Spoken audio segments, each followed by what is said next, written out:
So may panibagong update ngayon si Apple. And kung katulad ko, nakaka-experience kayo ng mga problems and bugs, and may mga apps na hindi para nag-work properly, no? So I think magandang gawin yung update na to. Pero dahil medyo malaking update siya, ayan, makikita nyo, 8.4 GB, almost major software update na talaga siya, I will suggest na kailangan, before kayo mag-update, may dalawang bagay kayong kailangang gawin. Number one is make sure na at least 70% or above yung phone ninyo para siguradong hindi kalagitnaan ng update, bigla na lang malulobat yung phone ninyo and maiwasan natin yung mga problems. And number two, maganda is gumawa kayo ng sarili nyong backup. Anyway, i-update na natin and silipin natin kung ano yung mga bago. So ayan, after almost an hour is updated na tayo to iOS 26.1.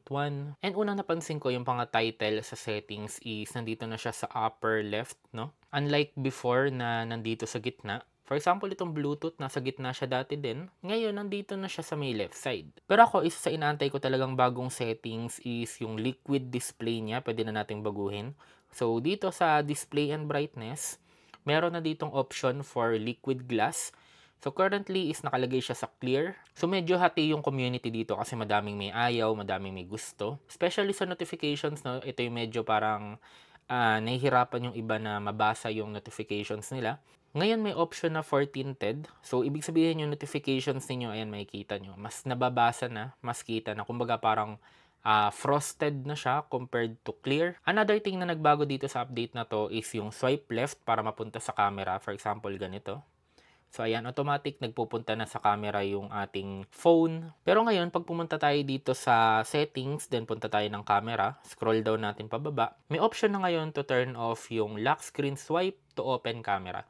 Which is, pag tinurn off natin, so ayan, hindi na siya napupunta sa camera. Another thing na nagbago is yung alarm clock. Imbis na itatap nyo lang siya para huminto, ngayon, kailangan nyo na siyang slide. Also, pag gumagamit din kayo ng Apple Music, pwede na kayo mag-swipe left para mag-next yung kanta or swipe right para mag-previous yung kanta. So, even dito sa mini player, so pwede nyo din siyang gawin. Like for example, ganun, swipe left to next or swipe right para mag-previous. Also, napansin ko, parang nagbago din yung itsura ng player na ginagamit dito sa Photos app. So, ganito na siya ngayon.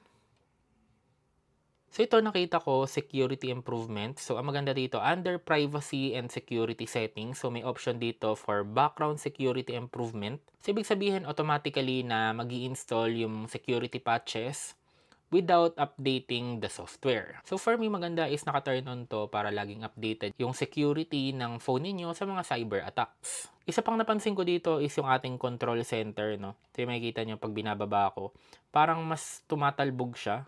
Ayun, no? Kumbaga parang mas animated. So, hindi ko lang alam kung gaano kalaki yung magiging effect niya sa battery life. Since more animation nga siya, ayun, no? So, ito lang naman yung ilan sa mga bagay na sa tingin ko mapapansin nyo agad once na nag-update kayo sa iOS 26.1. Actually, makikita nyo naman dito sa About This Update kung ano pa yung mga other things na nagbago. Pero yung mga nabanggit ko, sa tingin ko, yun yung mga pinaka mapapansin ninyo. So, yun lang guys. Sana may natutunan kayo. Don't forget to like, comment, and subscribe. See you in the next video.